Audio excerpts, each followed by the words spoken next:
Hey class, Absolute 5 here. So today we're going to be talking about something very interesting that, when I say something very interesting, I'm talking about with these concepts of limits, they actually have a purpose when we're dealing with derivatives. But we're not going to fully talk about derivatives today. We're going to talk about the tangent problem or the tangent line. Now the word tangent originates from the Latin word tangens, which means touching. So what do I mean by touching? So let's say you have a graph here, right? And you have this circle here. Just a circle, right? With the tangent line, it just says that since it's tangent, it's just touching the circle right at the tip of it. This is what it means for something when the problem is asking for find the tangent line, it's touching whatever the function is that you're touching. Now, let's have a more concrete example. So let's say the example states, find the equation of the tangent line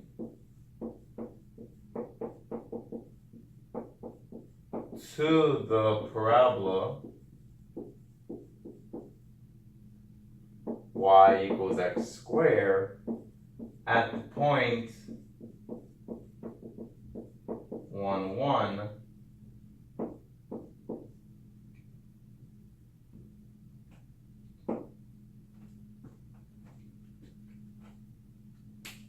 Okay, so we know that whenever we are trying to find a line, we know that we normally need at least 2 points to actually find an equation of a line. But in this case, we're only given 1.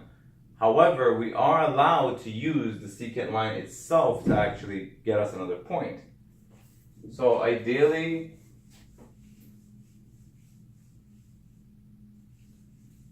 because we're trying to do that, since we're trying to find the secant line, it relates to the slope. Since we're trying to find the secant line which relates to the slope, we have the slope, which is the m, but the p is the point and the q will be considered the secant line. The word secant originates from the word secant, I believe. Well, it's definitely Latin, and it originates. What the meaning of the word secant means that it cuts or it intersects what the function is. So, like for example, like with our particular problem with the parabola, right? I just draw 3 parabolas real quick. What the secant line is doing is that it's actually cutting the function. So when I say cut, this is what it's supposed to look like. It's just touching it. But when you want to move it further up, it's going to like intersect the parabola going up. That's from the right, and from the left, it's going to be cutting further like this way. It's going to cut the parabola on the left side and on the right side, but generally you want to just cut it at the tip of the function. So because of this condition, and also we also choose that x is not equal to 1, which will give us so that q is also not equal to p, which gives us this format, but our equation we're going to be working with will be down here, which is just x squared minus 1 over x minus 1, because that's the parabola we have here, and the x minus 1s are the line, the secant line. So we're going to rewrite this on this side for the parabolas, because we're going to work this problem out.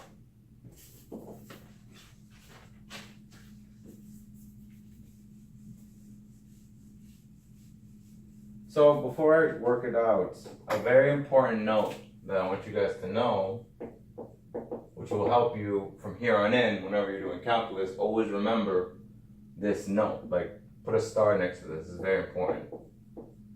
The slope m, however you want to make it, capital or little, this little m, doesn't matter. The slope of the tangent line is the limit of the slopes of the secant line. Secant lines as x approaches 1. So what this is saying that what this is saying is whenever you're taking the limit of something, that's related to the slope, so it's going to be useful for later. So anyway, we have m, which is going to be equal to this. The limit as x approaches 1,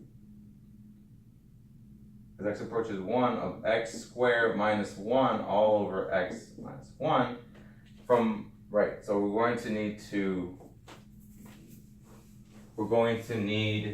to factor the x squared minus 1, because if you don't, you notice you're going to have a 0 over 0 situation, which is undefined. So we'll write this over here. The limit as x approaches 1 of x minus 1 parentheses x plus 1 over x minus 1, we can see that these two x minus 1's cancel, and we're left that the limit as x approaches 1 of x plus 1 is just going to be 1 plus 1, which is just 2. So my slope m is 2. So why am I talking about slope? When you're thinking slope, you're thinking about y equals mx plus b, which is pretty much the little m that we did in Math 136 or even math, any developmental courses that you took. The slope is m. So what's the formula for the equation of a line? It's simply y minus y1 equals m parentheses x minus x1, right? So remember we were given a point was 1, 1. We're going to plug that in right now into this formula here. So y minus 1, I always like using parentheses when I plug in my values. So we have a 1, so y minus 1 is equal to m parentheses x minus 1. I get y minus 1 is equal to m, but what's my m? I forgot, what's my m? M is 2. So x minus 1. So after you do some arithmetic here, you're going to get y minus 1 equals 2x minus 2. I add 1 on both sides. I get over here y is equal to mx 2x minus 1. So this line will be tangent to the parabola that we made.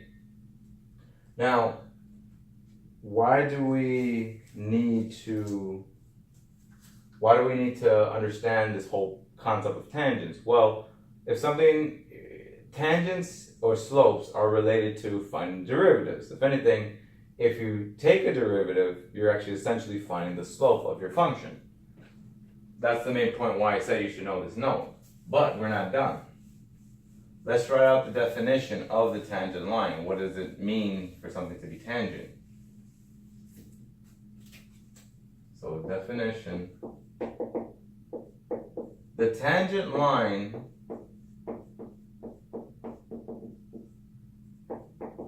to the curve y equals f of x at the point,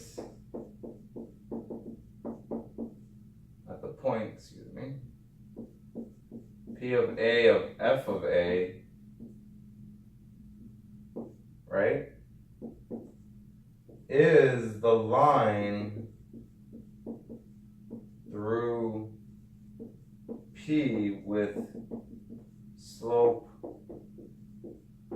m is equal to the limit as x approaches a of f of x minus f of a over x minus a, provided the limit exists.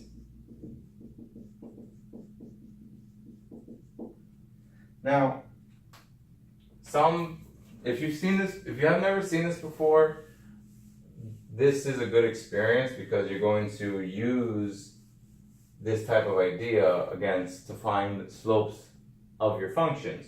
If you have seen this formula, you probably know this formula better as m is equal to the limit as h approaches 0 of f of a plus h minus f of a all over h. This is essentially the derivative of a function, but this is the long way how to do that. But we will cover how to do this another time, and we will cover the derivative of all the derivatives eventually. But we will eventually define what a derivative is in the next video. But for now, just take my word for it for now that you want to get to know this formula better than this one, but this is just the raw standard definition of what the tangent line is. It's literally the slope. It's the line of the slope that touches whatever function that you're touching. That's all the tangent line really is, and that it's a very useful idea to learn because it's going to be useful when we're dealing with future stuff of calculus and all these other things. So that's the lesson for you guys today. So be sure to like, share, and subscribe to this channel.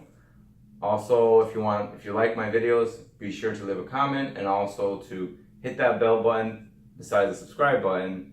And this has been Absolute 5. I'm Roger Palomino, and math is infinite because there are infinitely many possibilities.